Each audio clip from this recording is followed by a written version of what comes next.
A galaxy was dying and nobody could stop it. For 300 years, the Zephyrian Empire had been eating up star systems like a hungry beast. Their massive ships moved from world to world, crushing everything in their path. The peaceful races that had once lived free among the stars now served as slaves or lay dead on burned planets. Captain Jake Morrison sat in his chair on the bridge of the human ship Destiny. His crew was running their normal deep space mission, checking out new areas of space that humans had never seen before. Earth had only been traveling between stars for 15 years, and there was still so much to learn about what was out there. The Destiny was not a warship. It carried science equipment and exploration tools. Jake and his crew of 23 people were meant to find new worlds and report back to Earth about what they discovered. They had been in space for 6 months, mapping star systems and taking notes about planets that might be good for human colonies someday. Lieutenant Amy Foster was working at her station when something strange happened. Her computer started picking up a signal from far away. The signal was weak and broken, but it was clearly made by someone intelligent. Amy called out to Jake that she was getting something unusual. Jake walked over to Amy's station and looked at the readings. The signal was coming from a place called the Kepler Prime System, which was about 3 days away if they pushed their engines hard. The signal seemed to be asking for help, but it was in a language that their computers could not understand. Dr. Ben Carter was the ship's science officer. He came over to look at the signal too. Ben was good with languages and communication systems. He worked for 2 hours trying to decode the message. When he finally figured it out, his face went white. The message was from someone called Admiral Vex Altera of something called the Galactic Coalition. The message said that the last free worlds in the galaxy were about to fall to an enemy called the Zephyrian Empire. The Coalition had been fighting a war for 12 years and was losing badly. They had discovered that humans existed through their long-range sensors and were asking any species that could hear the message to please help them. Jake sent the message to Earth right away. The signal would take days to reach home, but this was too important to wait. He also changed course for the Kepler Prime System. If there really was a war going on, maybe the Destiny could help somehow. Back on Earth, President John Carter was having a normal day in his office when the emergency alert came in. The message from the Destiny was played for him and his top advisors. The room went quiet as they listened to the alien voice asking for help. Commander Lisa Bryant was in charge of Earth's new space defense program.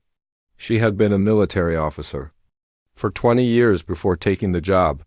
Lisa knew that Earth only had 47 ships that could travel between stars, and most of them were built for exploring, not fighting. General Pete Harrison was the president's top military advisor. He had fought in wars on Earth and understood what combat meant. Pete told the president that if this Zephyrian Empire was as powerful as the message claimed, Earth would eventually have to face them anyway. It might be better to help the coalition. Now, while they still had allies, the Global Defense Council met for 18 hours straight. Representatives from every nation on Earth argued about what to do. Some said that Earth should stay hidden and hope the war would pass them by. Others said that helping was the right thing to do, even if it was dangerous. Dr. Sarah Kim was Earth's top expert on alien life. She had been studying the signals that space telescopes had been picking up for years. Sarah told the council that the Galactic Coalition seemed to be made up of peaceful species that had been forced into war. The Zephyrians appeared to be a military empire that believed in conquest and control, while Earth was deciding what to do. The war in the Kepler Prime System was getting worse. The Coalition forces were down to their last few ships. The Altarians were a species that looked like tall, thin humans with blue skin. They were good at science and art, but had never been fighters. The Viridians were small green beings who loved to study and learn. The Keth were traders who traveled between stars buying and selling goods. All three species had been free for thousands of years before the Zephyrians came. Now they were making their last stand around 3 planets that were all they had left. Of their once great civilizations, Admiral Krex Zephyr commanded the Zephyrian fleet from his massive flagship. He was 8 feet tall with gray skin and red eyes. His species had evolved on a harsh world where only the strongest survived. They believed that the galaxy belonged to whoever could take it by force. Krex had never lost a battle in his 30 years of command. His fleet had over 200 huge ships, each one the size of a human city. The Zephyrian weapons could destroy most coalition ships with one shot. Their shields could stop almost any attack. Krex saw this final battle as just another easy victory. The coalition defenders were brave but hopeless. Their ships were smaller and weaker than the Zephyrian vessels. Their weapons barely scratched the enemy shields. They had been fighting for 12 years and were exhausted. Many of their best commanders and soldiers were already dead. President Carter finally made his decision. Earth would send its entire space fleet to help the coalition. It was a huge risk, but doing nothing seemed even more dangerous. If the Zephyrians won this war, they would eventually find Earth anyway. Admiral Kate Sullivan was chosen to command the human fleet. She had been a naval officer before joining the space program. Kate was smart, brave, and good at making quick decisions in dangerous situations. She would need all of those skills for what was coming. The human fleet began gathering near the moon. 47 ships prepared for humanity's first war among the stars. Nobody knew if their weapons would work against alien technology. Nobody knew if their tactics would be effective against an enemy they had never seen. All they knew was that somewhere in the darkness of space, people were dying, and Earth had chosen to help. The journey to Kepler Prime would take 4 days. During that time, the fate of the galaxy hung in the balance. The Zephyrians thought they were about to complete their conquest of known space. The coalition prayed that help would come in time, and humanity prepared to show the galaxy what 300 years of warfare against themselves had taught them about fighting. The human fleet dropped out of hyperspace at the edge of the Kepler Prime system, just as the final coalition defense grid was breaking apart. Admiral Kate Sullivan stood on the bridge of her flagship Liberty, watching the battle through the main screen. What she saw made her stomach turn. Massive Zephyrian ships, each one 3 times the size of the largest human vessel, was slowly crushing the last coalition forces. The alien defenders were fighting bravely, but their weapons seemed to do almost nothing against the enemy shields. Every few minutes, another coalition ship would explode in a ball of fire, while the Zephyrian fleet moved forward like an unstoppable wall of metal and death. Lieutenant Commander Ryan Parker was the Liberty's communications officer. He was young, but good at his job. Ryan had learned several alien languages during his training, though he had never expected to use them in a real war. He started sending signals to both fleets, trying to establish contact. The coalition responded first. Admiral Vex Altera's voice came through the speakers, sounding desperate but grateful. The Altarian commander could barely believe that someone had actually come to help. His people had been alone for so long that they had almost given up hope. The Zephyrian response was very different. Admiral Krex Zephyr himself opened a channel to the human fleet. His voice was deep and harsh like metal scraping against stone. He looked at the human ships through his screen and started laughing. The Zephyrian commander told Kate that her vessels looked even smaller and weaker than the coalition ships he had been destroying for years. Dr. Maria Santos was the fleet's expert on alien life and behavior.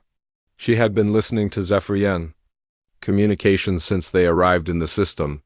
Maria was smart and good at understanding how different species thought and acted.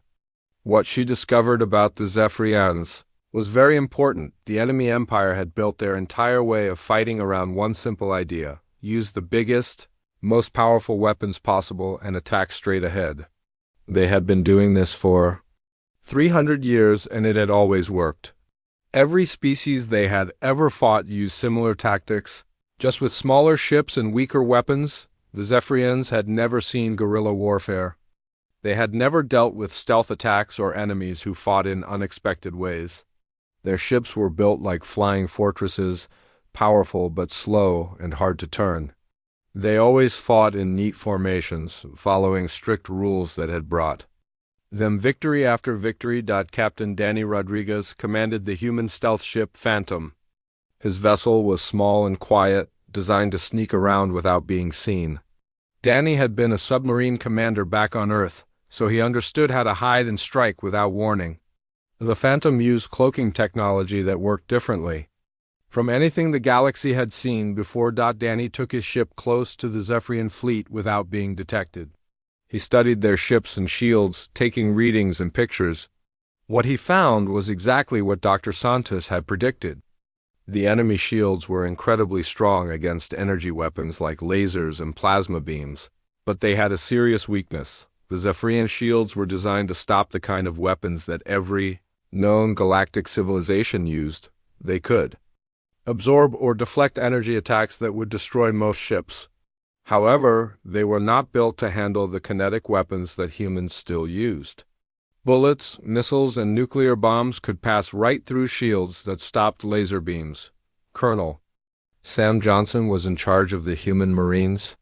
He had fought in several wars on Earth and understood combat better than almost anyone in the fleet. Sam studied the intelligence that Danny brought back and realized something amazing. The way humans had learned to fight was completely different from every other species in the galaxy. Most alien races had developed more and more powerful direct weapons as they advanced. They built bigger guns that shot stronger energy beams. They made thicker armor and stronger shields. They fought in organized formations where the strongest force usually won. Humans had taken a different path. Earth's long history of wars had taught them that the smartest fighter often beat the strongest one. They had learned to use tricks, deception, and surprise attacks. They knew how to fight dirty when they had to. They understood that hitting the enemy where he did not expect it was often better than hitting him where he was strongest. Admiral Sullivan gathered her commanders to plan their attack. The human fleet was badly outnumbered, but they had advantages that the Zephyrians could not imagine. Human ships were smaller and faster than the enemy vessels. Human weapons were different from anything the galaxy had seen. Most importantly, human tactics were based on 300 years of fighting the smartest, most dangerous enemy they had ever faced. Other humans. The plan that Kate came up with would have seemed crazy to any other galactic species. Instead of facing the Zephyrian fleet in direct combat, the humans would split up into small groups and attack from many different directions at once. They would use their speed and stealth to hit hard and then disappear before the enemy could respond. Commander Tony Lewis led a group of ships equipped with electronic warfare systems. These were devices that humans had developed to confuse and blind enemy sensors during Earth's conflicts. Tony's job was to make the Zephyrian fleet deaf and blind so they could not coordinate their attacks or even see where the human ships really were. Captain Nicole Adams commanded the missile cruiser Falcon. Her ship carried nuclear warheads and kinetic penetrator rounds that could punch through almost any armor. Nicole had been an artillery officer before joining the space program. She understood how to use overwhelming firepower. At exactly the right moment, the coalition forces watched in confusion as the human fleet spread out instead of forming a battle line. Admiral Vex Altera tried to warn the humans that this was not how space battles were fought. He was afraid that the scattered human ships would be picked off one by the superior Zephyrian firepower. Admiral Krex Zephyr was also confused, but he was pleased rather than worried. The human ships were making themselves easier targets by spreading out. He ordered his fleet to maintain formation and prepare to destroy the foolish newcomers who clearly did not understand real warfare. Both alien commanders were about to learn that human warfare was unlike anything the galaxy had ever seen. The Zephyrians had conquered world after world using tactics that had never failed them. The coalition had fought bravely but using the same basic approach that every civilized species had always used. Humans had spent centuries fighting enemies who were just as smart, just as well-equipped, and just as determined as they were. They had learned to win through cleverness, speed, and the willingness to do whatever it took to survive. They had developed weapons and tactics specifically designed to defeat opponents who were stronger and better armed than they were. The stage was set for a battle that would change everything the galaxy thought it knew about war. Admiral Sullivan gave the order to begin the attack. and 47 human ships moved to show 200 Zephyrian vessels, why being the biggest and strongest did not always mean being the best. Admiral Sullivan's battle plan started with something the galaxy had never seen before. Instead of charging straight at the enemy like every other species had always done, the human fleet broke apart like a pack of wolves hunting together. Each group of ships had a different job, and they all worked together in ways that confused both their allies and their enemies. Commander Tony Lewis took his electronic warfare ships and moved them to positions around the Zephyrian fleet. His vessels carried jamming equipment that humans had developed during their own wars. The technology worked by flooding enemy sensors with false signals and creating electronic shadows where ships could hide.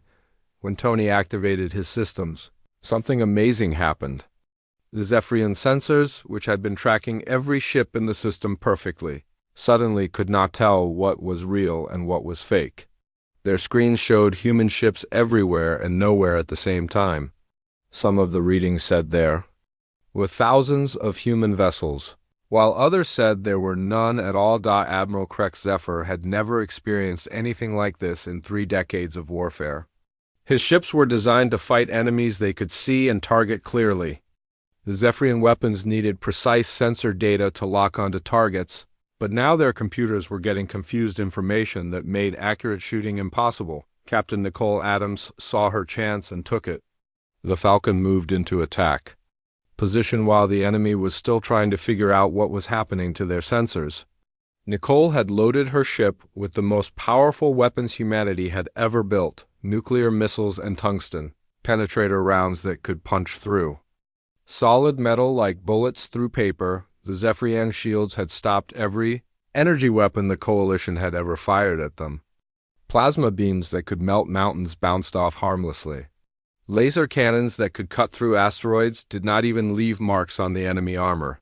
But Nicole's weapons were different. When the Falcon fired its first salvo, the nuclear warheads passed right through the Zephyrian shields as if they were not even there. The enemy shields were designed to absorb or deflect energy, but they could not stop physical objects moving at tremendous speed. The tungsten rounds that followed were even more devastating, hitting the enemy ship's hull with the force of meteors. The massive Zephyrian dreadnought that had shrugged off hours of Coalition plasma fire was crippled in seconds. Its engines went dead, its weapons stopped working, and huge holes appeared in its armor. The ship that had seemed invincible just moments before was now drifting helplessly in space. The other Zephyrian commanders could not believe what they were seeing. One of their most powerful vessels had been destroyed by weapons that looked primitive compared to their own advanced technology. Admiral Krex Zephyr screamed orders to his fleet, telling them to tighten their formation and increase shield power. This was exactly what Admiral Sullivan had hoped would happen. The Zephyrian response followed their military training perfectly, but that training was based on fighting enemies who used the same tactics they did. When faced with something completely different, they fell back on what they knew, which made them even more vulnerable to human attacks. Major Alex Cooper led the first human boarding party in galactic history. His assault shuttles were small, fast, and equipped with artificial intelligence systems that could think and adapt faster than any alien computer. The shuttles also carried human soldiers who had trained for close-quarters combat their entire military careers. The Zephyrians had never dealt with boarding actions before. Their ships were built as weapons platforms, not as places where hand-to-hand fighting might occur. They had no internal security forces, no defensive positions inside their vessels, and no experience with the kind of brutal, efficient combat that human soldiers had perfected. Alex's Marines cut through the hull of a Zephyrian cruiser and poured inside like water through a broken dam. The alien crew had never fought anyone face to face. They were used to space battles where enemies stayed far away and shot at each other with long-range weapons. When armed humans appeared in their corridors, they panicked and ran. Lieutenant Jenny Foster was a communications specialist who understood how electronic systems worked. While the Marines were taking control of enemy ships, Jenny was doing something even more important. She was attacking the Zephyrian command network with cyber warfare techniques that humans had developed during their own conflicts. The Zephyrian Empire had a very organized command structure. Every ship followed orders from Admiral Krex Zephyr, and he controlled the entire fleet through constant communication. This system had worked well when fighting enemies who respected the same kind of military organization, but it had a serious weakness. Jenny's cyber attacks disrupted the Zephyrian communication network by using frequencies and codes that their systems had never been designed to handle. Human digital warfare had evolved through centuries of conflict between the smartest programmers and hackers on Earth. The techniques that resulted were far more advanced than anything the galaxy had seen. As the Zephyrian ships lost contact with their commander, their coordinated attacks fell apart. Vessels that had been working together as a team suddenly found themselves acting alone, without clear orders or reliable information about what was happening around them. Some ships fired on their own allies by mistake, while others stopped fighting altogether. Captain Danny Rodriguez brought the Phantom out of stealth right behind a group of enemy vessels. His ship carried special weapons that humans called ship killers, missiles designed specifically to destroy other spacecraft from close range. The Zephyrians never saw the attack coming because their sensors were still being jammed and their communications were down. 3 more enemy ships exploded in rapid succession. The Phantom disappeared back into stealth before the surviving Zephyrians could even figure out where the attack had come from. Danny and his crew had learned submarine warfare tactics that emphasized striking hard and vanishing before the enemy could respond. Admiral Vex Altera watched the battle from his command ship with growing amazement. In 30 minutes, the humans had destroyed or disabled more Zephyrian vessels than the Coalition had managed to damage in 12 years of warfare. The techniques they were using seemed to break every rule of space combat that had existed for thousands of years. The human fleet moved like nothing the galaxy had ever seen. Ships appeared and disappeared, struck from unexpected angles, and coordinated their attacks in ways that seemed impossible. The Zephyrians, who had always won through superior firepower and straightforward tactics, found themselves fighting an enemy that refused to stand still and trade shots. Dr. Maria Santos was studying the battle and taking notes on everything that happened. She realized that this was more than just a military victory. It was proof that human evolution had taken a completely different path from every other intelligent species. Where aliens had developed better weapons, humans had developed better ways to use whatever weapons they had. By the end of the first hour, 12 Zephyrian dreadnoughts were destroyed or disabled, while the human fleet had suffered only minor damage to a few ships. The supposedly invincible Empire was learning that size and strength meant nothing against enemies who fought smart instead of fighting fair. Admiral Krex Zephyr stared at his tactical displays in shock and growing fear. For the first time in his long military career, he was losing a battle. Even worse, he was losing to an enemy that seemed to understand warfare in ways his people had never imagined. The humans were not just winning, they were teaching the entire galaxy that everything it knew about fighting was wrong. Admiral Krex Zephyr was desperate and angry. His mighty fleet was being torn apart by ships that looked like toys compared to his massive dreadnoughts. In his panic, he made the mistake that would doom his entire empire. He called for reinforcements from the 3 nearest Zephyrian stronghold systems, ordering every available ship to come help him destroy these troublesome humans. What Admiral Krex did not know was that Captain Steve Mitchell had been waiting for exactly this moment. Steve commanded the human intelligence ship Shadow, a vessel so advanced in stealth technology that it could hide inside an enemy fleet without being detected. For the past week, Steve had been visiting Zephyrian-controlled systems and making contact with people the Empire thought they had crushed long ago. The Zephyrians believed that conquest meant total control. When they took over a world, they killed. The leaders destroyed the armies and forced everyone else to work as slaves. What they never understood was that defeating an army was not the same thing as defeating a people.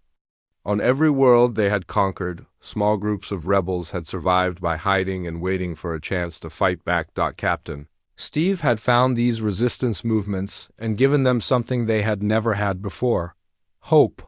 Using quantum communication systems that the Zephyrians could not detect or block, Steve had been teaching rebel leaders how to use human weapons and tactics. He had been preparing them for this exact moment when the Empire would be distracted by the battle.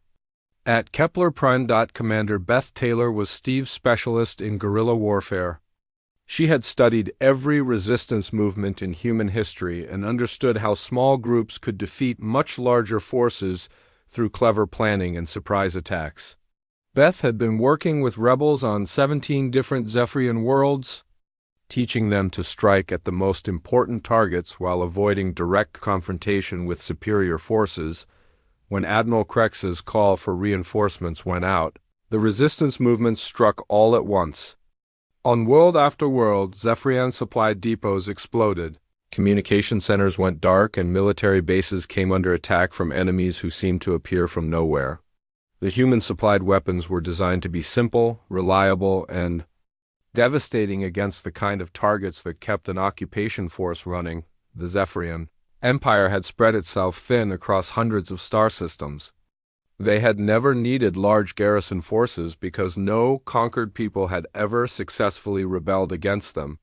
Now suddenly, they were fighting wars on multiple fronts against enemies who used tactics they could not understand or counter. Captain Chris Walker commanded the human assault carrier Liberator. His ship carried something that no other species in the galaxy had ever developed: combat drones controlled by artificial intelligence. The AI systems had been programmed with battle experience from every human conflict in history, giving them the ability to adapt and learn from each engagement. Chris launched his drone swarms against the confused Zephyrian forces. The small, cheap units moved in patterns that seemed random but were actually carefully coordinated. They overwhelmed enemy point defenses through sheer numbers and unpredictable behavior. Each drone was expendable, but together they could destroy ships 1,000 times their size. The psychological effect of the drone attacks was as important as the physical damage they caused. Zephyrian crews had never faced enemies that could think and act independently without direct control from a central command. The idea that machines could be intelligent enough to fight on their own was terrifying to species that had always depended on rigid command structures. Dr. Helen Garcia was the human fleet's expert on psychological warfare. She had been listening to Zephyrian communications since the battle began, studying how their society worked and looking for weaknesses that could be exploited. What she discovered changed everything about how the war would end. The entire Zephyrian civilization was built around the idea that they were invincible. For 300 years they had never lost a major battle. Their whole sense of identity came from being the strongest, most feared force in the galaxy. When news of defeat started spreading through their empire, it hit them harder than any physical weapon could have. Helen worked with the human communication specialists to broadcast reports of Zephyrian defeats across their empire's networks. She made sure that every world under their control heard about ships being destroyed, fleets being scattered, and the mighty Admiral Krex Zephyr himself being beaten by an unknown species that had appeared from nowhere. The effect was immediate and devastating. Zephyrian commanders who had never questioned their orders suddenly began to doubt their leaders. Soldiers who had always believed in their empire's strength started to wonder if they were fighting for the wrong side. Civilian populations that had lived in fear for generations began to hope that their oppressors might not be unbeatable. After all, Admiral Sullivan coordinated with the coalition forces to launch attacks on remaining Zephyrian positions throughout the system. The alien defenders, who had been barely holding on just hours before, suddenly found themselves fighting alongside the most effective military force they had ever seen. The Altarians proved to be excellent at electronic warfare once they learned human techniques. Their natural ability with technology made them perfect for jamming enemy communications and creating false sensor readings. The Viridians used their analytical minds to plan complex strategies that combined human tactics with their own knowledge of galactic geography. The Keth traders used their networks to spread human-supplied weapons to resistance movements on dozens of worlds. What had started as a desperate last stand by the coalition became a coordinated assault by multiple species. Working together, the humans had not just brought new weapons and tactics to the war, they had shown their allies that there were different ways to fight, and that being smaller or weaker did not mean being helpless. By the end of the fourth hour, the situation had completely reversed. The Zephyrian Empire, which had seemed unstoppable that morning, was now fighting for its survival. They had lost more than half their fleet and faced rebellions on most of their occupied worlds. Their communication networks were disrupted, their supply lines were cut, and their soldiers were starting to lose faith in their cause. Admiral Krex Zephyr found himself in command of a broken force, scattered across multiple star systems. His reinforcements were pinned down by local rebellions and could not reach him. His remaining ships were demoralized and confused, unsure of how to fight an enemy that refused to follow the rules of civilized warfare. For the first time in his career, Admiral Krex began to consider something that no Zephyrian commander had ever thought about before: surrender. The idea was almost impossible for him to accept, but the alternative was watching his entire empire collapse around him while these strange humans picked apart everything his people had built over 3 centuries of conquest. The galaxy watched in amazement as the most powerful military force in known history crumbled in a matter of hours. Species that had lived in terror of Zephyrian expansion suddenly saw that their oppressors could be defeated. More importantly, they learned that the humans had brought something new to galactic civilization: the knowledge that wars could be won by fighting smart instead of fighting hard. The age of simple conquest through superior firepower was ending. The age of adaptive warfare and strategic thinking had begun, and humanity had just taught the galaxy its first lesson in how wars would be fought from now on. Admiral Krex Zephyr made his final mistake in a war full of bad decisions. With his fleet broken and rebellions burning across his empire, he chose to attack the one target that would guarantee his complete destruction: Earth itself. In his desperate rage, he believed that threatening humanity's homeworld would force them to negotiate and let him save something from the ruins of his empire. What Admiral Krex did not understand was that humans had been preparing for exactly this scenario since they first left their solar system. Earth's leaders had always known that exploring the galaxy meant eventually meeting hostile forces, and they had spent 15 years making sure their homeworld could defend itself against any threat. General Robert Clark commanded Earth's defense grid from a command center hidden deep beneath the planet's surface. Robert had been planning for this day since humans first learned about faster-than-light travel. Every weapon, every sensor, every defensive system had been designed with one purpose: to make sure that Earth would never fall to an alien invasion. The planet was protected by more than just the ships of the home defense fleet. Hidden throughout the solar system were weapon platforms built into asteroids, missile batteries on the moons of Jupiter and Saturn, and quantum communication networks that could coordinate the entire defense even if the enemy managed to jam normal communications. Captain Frank Martinez commanded the home defense fleet from his flagship Guardian. Frank had been born on Earth but had spent most of his adult life in space, learning how to fight in the vacuum between worlds. His ships were not the largest or most advanced vessels humanity had built, but they were crewed by people who were defending their families, their history, and everything they had ever loved. When the Zephyrian fleet emerged from hyperspace at the edge of the solar system, they found themselves facing something they had never encountered before: an entire star system turned into a fortress. Every planet, every moon, every significant asteroid had sensors and weapons pointing outward, ready to destroy anything that threatened the blue-green world at the center of it all. Admiral Krex had brought the surviving ships from 3 different fleet groups, nearly 100 vessels that represented the last mobile force the Zephyrian Empire could gather. Against any other world in the galaxy, this would have been overwhelming firepower. Against Earth, it was barely enough to make the defenders take notice. The battle for Earth began with something the Zephyrians had never seen: a coordinated defense involving an entire solar system. weapons fired from the asteroid belt, missiles launched from the outer planets, and defensive platforms that had been waiting in the darkness for 15 years, all activated at once. Captain Linda Phillips commanded the Heavy Cruiser Defender, one of 23 ships in the home fleet's primary battle group. Linda had studied every engagement the human fleet had fought since leaving Earth, learning from each victory and defeat. She knew exactly how to use human advantages against Zephyrian weaknesses. The enemy ships tried to use their standard formation tactics, but the humans had learned too much about how Zephyrians fought. Every move Admiral Krex made was anticipated and countered. When he tried to concentrate his forces for a breakthrough attack, human weapons struck from multiple directions at once. When he tried to spread out to avoid the concentrated fire, smaller human ships picked off his vessels one by one. The space around Earth became a killing field designed by 15 years of careful planning.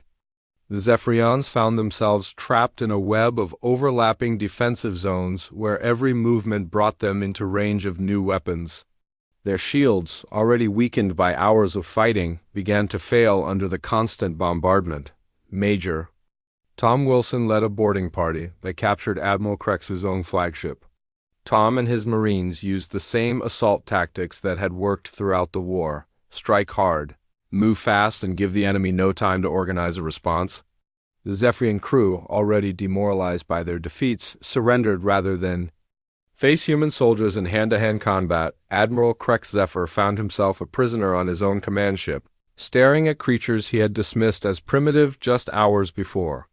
He tried to understand how his 300-year-old empire had been destroyed in less than 6 hours by a species that had only been traveling between stars for 15 years. The answer was simple, but devastating to everything the Zephyrians believed about warfare and civilization. Humans had learned to fight by fighting themselves. For thousands of years, they had faced the most dangerous, intelligent, and adaptable enemy possible: other humans. Every weapon, every tactic, every strategy had been tested against opponents who were just as smart and just as determined to survive. Other species in the galaxy had developed their military technology by fighting animals, natural disasters, or alien races that thought differently from them. When they encountered enemies that were stronger or better armed, they tried to build bigger weapons or stronger defenses.